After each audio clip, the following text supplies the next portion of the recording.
नहीं, नरेंद्र मोदी कोई बड़ी प्रॉब्लम नहीं। ये जो मीडिया वाले हैं इन्होंने बना रखा है, इसका गुब्बारा बनाया, कोई प्रॉब्लम नहीं। अब 2-3 बार मैं मिल भी लिया हूँ, बात समझ गया हूं मैं, कुछ नहीं है। शो पूरा शो है, दम नहीं है। आपकी हिस्ट्री को आरएसएस और बीजेपी ने मिटाया है। जिस दिन आप अपनी हिस्ट्री समझ जाओगे उस दिन आप समझ जाओगे कि आरएसएस आपका सबसे बड़ा दुश्मन है। बीजेपी के नेता कहते हैं अंग्रेजी को हम हिंदुस्तान से मिटा देंगे। उनसे एक बात पूछिए, आप अंग्रेजी मिटाना चाहते हो मगर आपके बच्चे कहां पढ़ते हैं? आपके बच्चे क्या हिंदी मीडियम में पढ़ते हैं या इंग्लिश मीडियम में पढ़ते हैं? आपके बच्चे क्या लंदन में पढ़ते हैं, अमेरिका में पढ़ते हैं, वहां क्या हिंदी में पढ़ते हैं? वो मतलब प्राइवेट एजुकेशन सिस्टम में दलितों को, आदिवासियों को, पिछड़ों को रिजर्वेशन, जो ओबीसी वर्ग है उसका जिस प्रकार से मुझे प्रोटेक्शन करना था मैंने नहीं किया। अगर मुझे आपकी हिस्ट्री के बारे में, आपकी इश्यूज के बारे में थोड़ा सा भी ज्यादा मालूम होता, मैं तभी जाति जनगणना करा देता। और कांग्रेस पार्टी की गलती नहीं है, मेरी गलती है, और इस गलती को मैं ठीक करने जा रहा हूं। 21वीं सदी डेटा की सदी है। जो डेटा आज तेलंगाना सरकार के हाथ में आ गया है उसका देश में कोई मुकाबला नहीं। अगर कभी राहुल ने किसी चीज के बारे में मन बना लिया तो उस बात को वो छोड़ेगा या नहीं छोड़ेगा, वो पूछ लो उससे। मैं नहीं छोड़ने वाला। और मैं सिर्फ जाति जनगणना की बात नहीं कर रहा हूं। देखो, आप ये मत सोचो कि मैं जाति जनगणना की बात कर रहा हूं। जाति जनगणना तो पहला कदम है। दोस्तों नमस्कार। इस न्यूज़ चैनल में संविधान के दायरे में हमेशा जन सरकार के मुद्दे उठाए जाते हैं, इसलिए सब अधिक से अधिक सब्सक्राइब करें। इसमें व्यक्त विचार वक्ताओं के होते हैं, उससे चैनल को कोई लेना देना नहीं होता। धन्यवाद। सही काम किया और कहां कमी रही तो 2-3 बड़ी इश्यूज दिखती हैं मुझे। जमीन अधिग्रहण बिल किया, मनरेगा किया, भोजन का अधिकार किया, ट्राइबल बिल, न्यामगिरी की लड़ाई लड़ी। अगर मैं अपने आप के बारे में सोचूं तो मैं कहता हूं ये काम मैंने सही किया। और जहां तक कमी रह सकती है, मगर जहां तक मैंने, चाहे वो आदिवासियों की बात हो, दलितों की बात हो, माइनॉरिटीज की बात हो, वहां पे मुझे लगता है कि मुझे अच्छे नंबर मिलने चाहिए।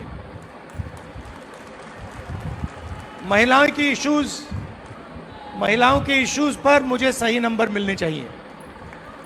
मगर अगर मैं थोड़ा पीछे को देखता हूं तो मुझे एक बात बिल्कुल क्लियर दिखती है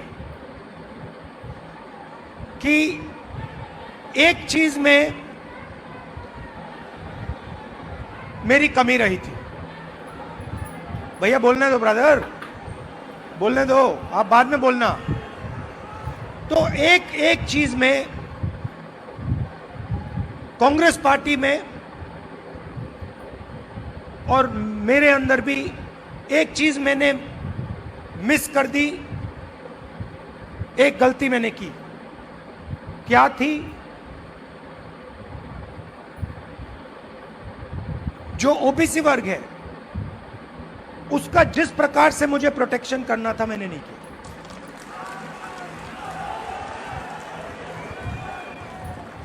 क्योंकि अगर, और इसका कारण था आपकी जो इश्यूज थी उस समय मुझे गहराई से नहीं समझ आई। मैं स्टेज से कह देता हूं कि 10 साल पहले, 15 साल पहले जो दलितों के सामने कठिनाइयां थी वो मुझे अच्छी तरह समझ आ गई। वो शायद वो ज्यादा आसान है समझना, वो क्लियर है। अनटचेबिलिटी, उनकी हिस्ट्री है तो एकदम पता लग जाता है।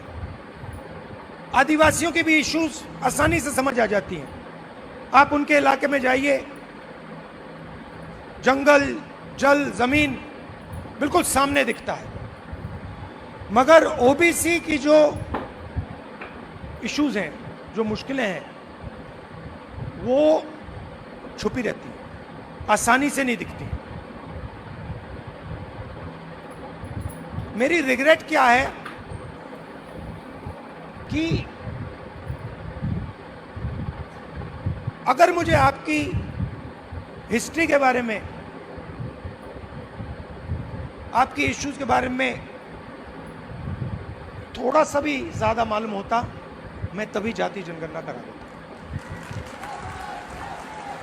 वो निकल गया, और मैं स्टेज से कह रहा हूं वो गलती है मेरी,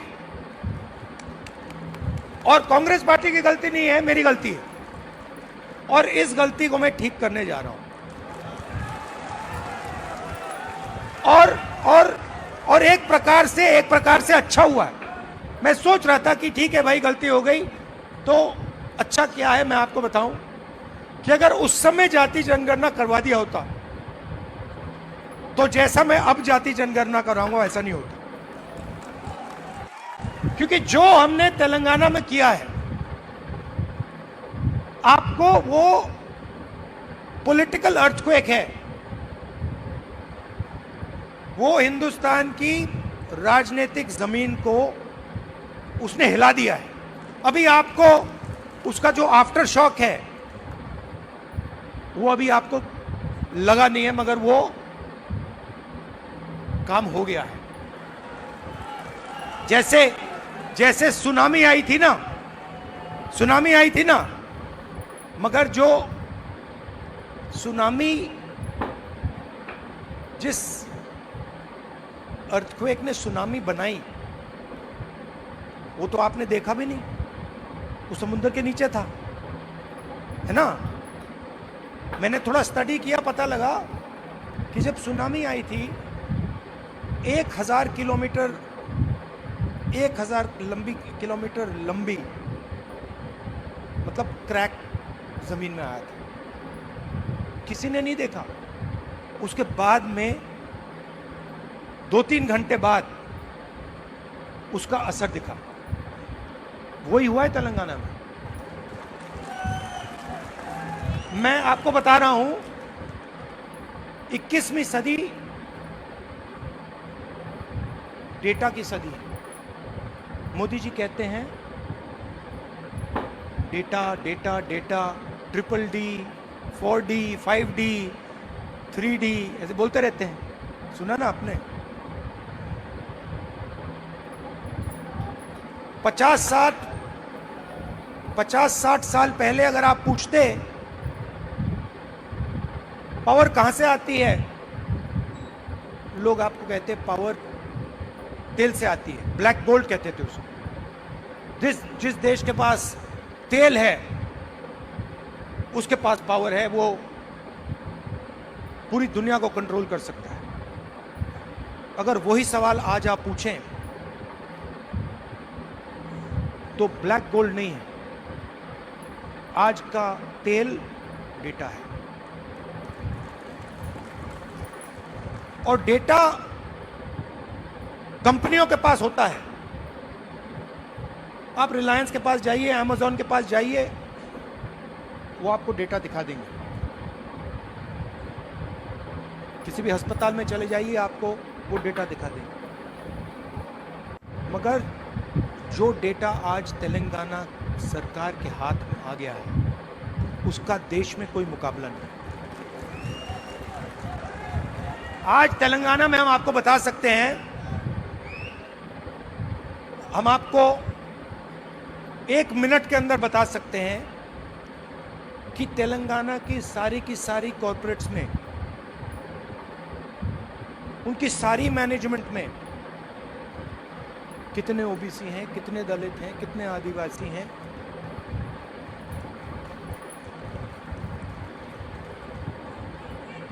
हम आपको बता सकते हैं, मैं आपको बता सकता हूं कि अगर आप तेलंगाना में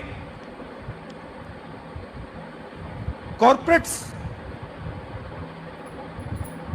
के अंदर ये सवाल पूछे, कितने ओबीसी हैं, मैनेजमेंट में कितने हैं, ओबीसी मालिक कितने हैं, दलित मालिक कितने हैं? लाखों करोड़ रुपए की सैलरी मिलती है उनको। आपने मीडिया में सुना होगा 2 करोड़ का पैकेज, 3 करोड़ का पैकेज, 5 करोड़ का पैकेज, सुना ना आपने? ये आप सवाल पूछ सकते हैं, तेलंगाना में ओबीसी को कितने पैकेज मिले? 0। एक भी पैकेज ओबीसी को नहीं मिल रहा, एक भी पैकेज दलित को नहीं मिल रहा, एक भी पैकेज आदिवासी को नहीं मिल रहा है। और आप मनरेगा की लिस्ट निकालिए, पूरी लाइन ओबीसी, दलित, आदिवासी से भरी। ये जो गिग वर्कर्स कहलाते हैं, डोमेस्टिक स्टाफ, गिग वर्कर्स, इनकी लिस्ट निकालिए। तेलंगाना में ब्लैक एंड व्हाइट है। इस देश में मजदूरी ओबीसी, दलित, आदिवासी करते हैं।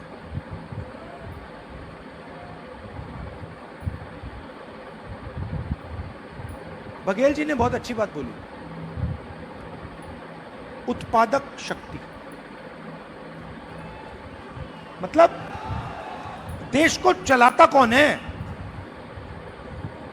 देश को, उसकी, किसी भी देश को उसकी उत्पादक शक्ति चलाती है। और देश में मेन सवाल यह उठता है कि अगर उत्पादक शक्ति देश को कुछ दे रही है, भोजन देती है, औजार देती है, ये इमारतें देती हैं, तो उस शक्ति को अपने खून पसीने के लिए देश क्या देता है?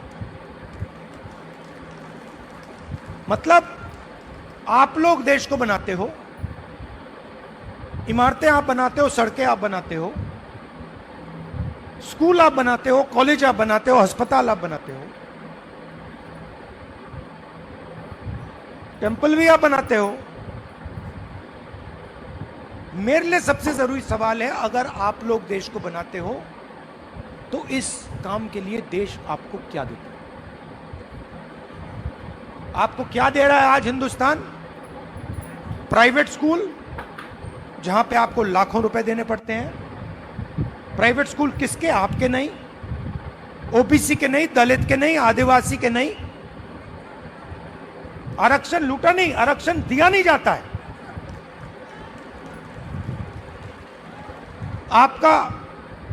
आपके जो ऑफिसर्स हैं आइडियलिज्म के साथ अंदर आते हैं, भर्ती होती है, आइडियलिज्म से आते हैं और फिर आस्ते आस्ते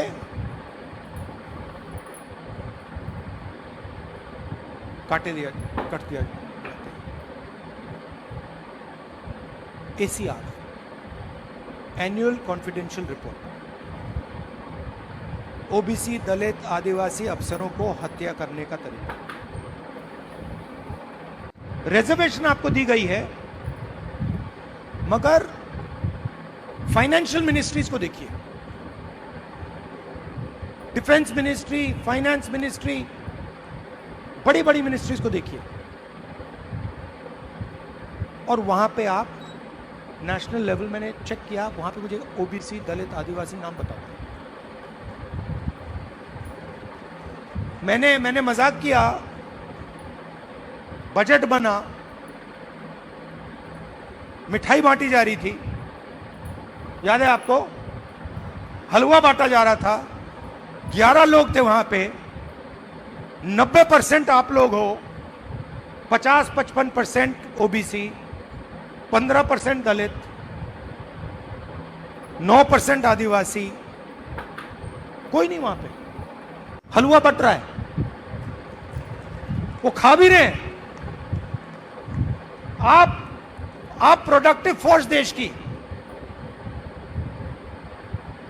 वो हलवा में जो चीनी गई वो आपने बनाई,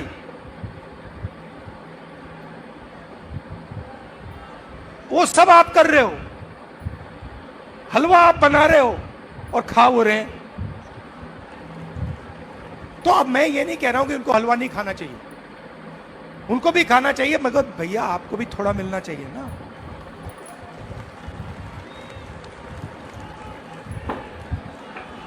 तो अब मैं आपको, आप मेरी बहन से पूछो, मेरी बहन से पूछो, कभी मिलोगे तो पूछना कि अगर कभी राहुल ने किसी चीज के बारे में मन बना लिया तो उस बात को वो छोड़ेगा या नहीं छोड़ेगा, वो पूछ लो उससे। मैं नहीं छोड़ने वाला। और मैं सिर्फ जाति जनगणना की बात नहीं कर रहा हूं। देखो, आप ये मत सोचो कि मैं जाति जनगणना की बात कर रहा हूं। जाति जनगणना तो पहला कदम है। मैं जो आप की, जो बघेल जी ने उत्पादक शक्ति की बात की, मेरा लक्ष्य है कि उस उत्पादक शक्ति को हिंदुस्तान में रिस्पेक्ट और हिस्सेदारी मिले।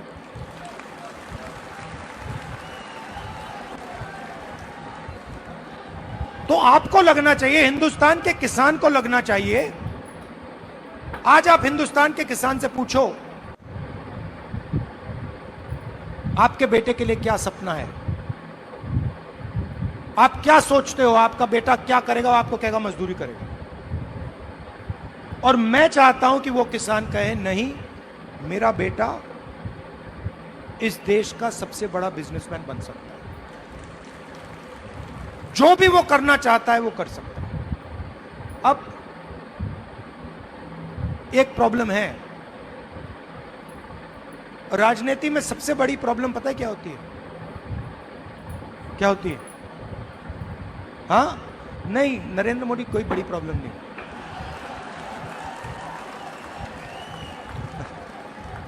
वो नहीं, मैं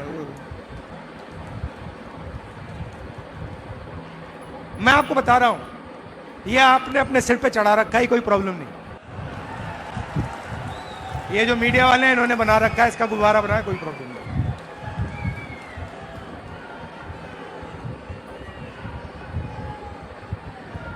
अब पहले तो मैं मिला नहीं था, अब 2-3 बार मैं मिल भी लिया हूं, बात समझ गया हूं मैं, कुछ नहीं उसमें।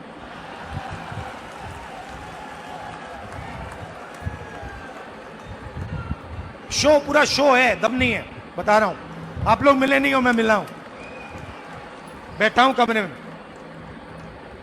तो मेरा कहना है कि सबसे बड़ी प्रॉब्लम होती है राजनीति में, जो व्यक्ति अपनी शक्ति को ही नहीं समझता है। और मेरी सबसे बड़ी कंप्लेंट क्या है ओबीसी युवाओं से, कि आप अपनी शक्ति नहीं समझते। आपको मालूम ही नहीं कि आपकी कितनी शक्ति है, कैसी है, क्या है, वो आपको समझ नहीं। क्योंकि जिस दिन आपको अपनी शक्ति समझ आ गई, ये पूरा पलट जाएगा। तो मेरा क्यों, और अच्छा आप सवाल उठता है, अब आप मुझसे कहोगे कि भाई आपने कहा कि हमें अपनी राजनीतिक शक्ति नहीं समझ आती, तो फिर क्यों नहीं आती? मैं आपको बताता हूं क्यों नहीं आती। क्योंकि नहीं, बांटे नहीं गए हैं। देखिए, वो हुआ क्या है, मैं आपको बताता हूं, सुनो। और ये आपको गहराई से समझना होगा। ये आपकी, देखिए, दलितों की हिस्ट्री है, दलितों की हिस्ट्री है ना। देश के दलितों को अंबेडकर जी ने उनकी हिस्ट्री समझाई। और अगर आप आज दलित से पूछें कि भाई आपकी हिस्ट्री क्या है, वो आपको 3000 साल की हिस्ट्री बता देगा। वो आपसे कहेगा, देखिए, हमें अछूत कहा जाता था, हमें बाहर रखा जाता था, हमें मारा जाता था। 1 सेकंड में आपको बताएगा। आप वही सवाल आदिवासियों से पूछो, आपकी हिस्ट्री क्या है, वो आपको बता देगा। मगर अगर आप ओबीसी से पूछो कि भैया आपकी हिस्ट्री क्या है, आप जवाब नहीं दे पाते हो। इसका कारण है आपकी हिस्ट्री को आरएसएस और बीजेपी ने मिटाया है।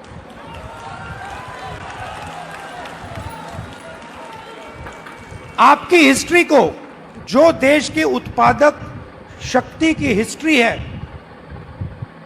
उसको आरएसएस और बीजेपी ने मिलकर मिटाने का काम किया है।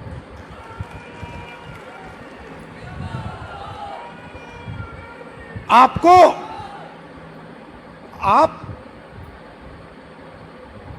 स्कूल पढ़े हो ना हिंदुस्तान में, स्कूल पढ़े ना। आप मुझे बताओ, आपने स्कूल में हिस्ट्री की तो किताब पढ़ी होगी, उसमें ओबीसी की हिस्ट्री कौन सी थी, कहां थी? उसमें कहीं लिखा था ओबीसी की हिस्ट्री के बारे में? कुछ लिखा था? मैंने तो नहीं पढ़ा। आज जब मैं बात को समझ रहा हूं तो मैं अपने आप से सवाल पूछता हूं, भैया जब मैं छोटा था तो इस देश की जो 55-60% लोग हैं, उनकी हिस्ट्री की किताब में है ही क्यों नहीं? यह जानबूझ के मिटाया गया है, क्योंकि जिस दिन आप अपनी हिस्ट्री समझ जाओगे, उस दिन आप समझ जाओगे कि आरएसएस आपका सबसे बड़ा दुश्मन है।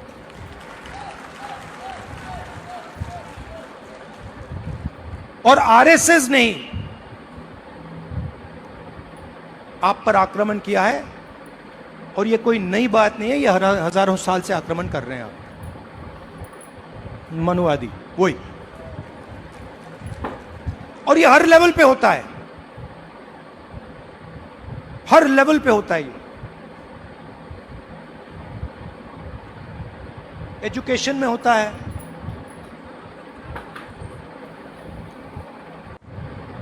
एजुकेशन में होता है, बिजनेस में होता है, जुडिशरी देख लीजिए वहां होता है। सब जगह आपके खिलाफ डिस्क्रिमिनेशन हो रहा है। मोदी जी कहते हैं, मोदी जी कहते हैं हिंदू इंडिया, हिंदू इंडिया कहते हैं। 50% हिंदू तो आप हो। अगर हिंदू इंडिया है और 50% आप हो, तो मीडिया में आपका एक आदमी क्यों नहीं है? कॉर्पोरेट इंडिया में आपका एक आदमी क्यों नहीं है? औरत क्यों नहीं है? मीडिया के एंकर्स की लिस्ट निकालो, ओबीसी नाम दिखा दो मुझे, कहां है? बड़े बड़े पत्रकारों के नाम निकालो, ओबीसी कहां है? कौन है वहां पे? अदानी ओबीसी है क्या? आपकी पूरी की पूरी जमीन उसको दी जा रही है, पूरी की पूरी आपकी जमीन ओबीसी, दलित, आदिवासियों की जमीन छीन छीन कर अदानी को दी जा रही है, अंबानी को दी जा रही है, टाटा को दी जा रही है, इन लोगों को दी जा रही है। इनके सिस्टम में कोई ओबीसी है ही नहीं, दलित है ही नहीं, आदिवासी है ही नहीं। तो इसलिए हमने कहा है, सबसे पहले जहां भी हमारी सरकार होगी वहां जाति जनगणना होगा, एक्सरे होगा, एमआरआई होगा। हमें पता लगाना है ओबीसी कितने हैं, कहां हैं, क्या करते हैं, कितनी भागीदारी है, कितना पैसा है, यह हम सब जानना चाहते हैं। दूसरी बात, जैसे ही जाति जनगणना होता है वैसे ही 50% की दीवार वहीं टूट जाती है। तेलंगाना के चीफ मिनिस्टर ने जाति जनगणना के होने के एकदम बाद अपने आप 50% की दीवार तोड़ी, और उन्होंने कहा कि भाई, मैंने उनसे पूछा, उन्होंने कहा राहुल जी, जब मैंने ये देखा, मेरे सामने कोई ऑप्शन ही नहीं है, मुझे ये करना पड़ा क्योंकि मुझे अन्याय दिखा। कल भाषण में उन्होंने बोला, तो पहला काम जाति जनगणना जहां भी हमारी सरकार होगी, 50% की दीवार जहां भी हमारी सरकार होगी, और दूसरा काम नेशनल लेवल पे, ये दोनों काम।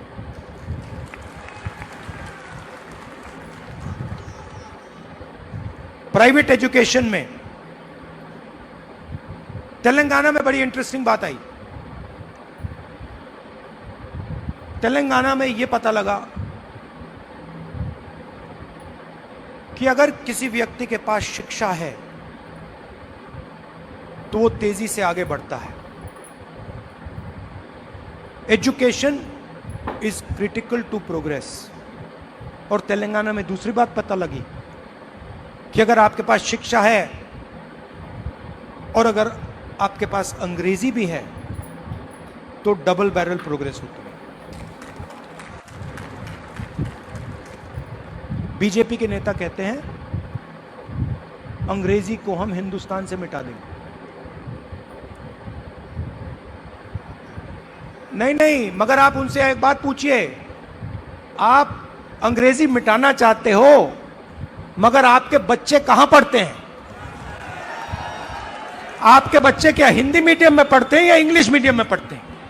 आपके बच्चे क्या लंदन में पढ़ते हैं, अमेरिका में पढ़ते हैं, वहां क्या हिंदी में पढ़ते हैं वो? नहीं। तो रीजनल लैंग्वेज, रीजनल भाषा, हिंदी, तमिल, ये सब जरूरी हैं। बंगाली, पंजाबी, कन्नड़ा, ये सब जरूरी हैं, मगर उसके बिल्कुल साइड में अंग्रेजी भी जरूरी है। इसीलिए हमारा तीसरा मुद्दा, reservation in private education institutions, मतलब प्राइवेट एजुकेशन सिस्टम में दलितों को, आदिवासियों को, पिछड़ों को रिजर्वेशन। तो ये एक प्रकार से ओबीसी वर्ग के लिए एक पैकेज है। एक कमी रही है जिसको थोड़ा सा आज हमने डेंट मारा है। देखिए, ये जो कांग्रेस पार्टी है ना, ये आपकी भी पार्टी है,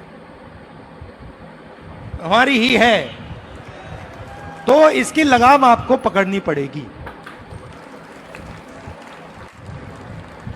हमारे सीनियर लीडर बैठे हैं, सिद्धरामैया जी बैठे हैं, चीफ मिनिस्टर हैं, बघेल जी हैं, गेहलोत जी हैं, पायलट जी हैं, नारायण स्वामी जी हैं। ये आइकॉन्स हैं आपके, ये आइकॉन्स हैं, मगर हमें ऐसे और आइकॉन्स चाहिए। इन 3-4 लोगों से नहीं होगा काम। हमें 40-50 ऐसे लोग चाहिए जो हम मतलब पूरे दम से ओबीसी विजन को आगे बढ़ाएं। और आखिरी बात, आप राहुल गांधी बोलते रहते हो, मगर राहुल गांधी, आपकी शक्ति के बिना राहुल गांधी कुछ नहीं है।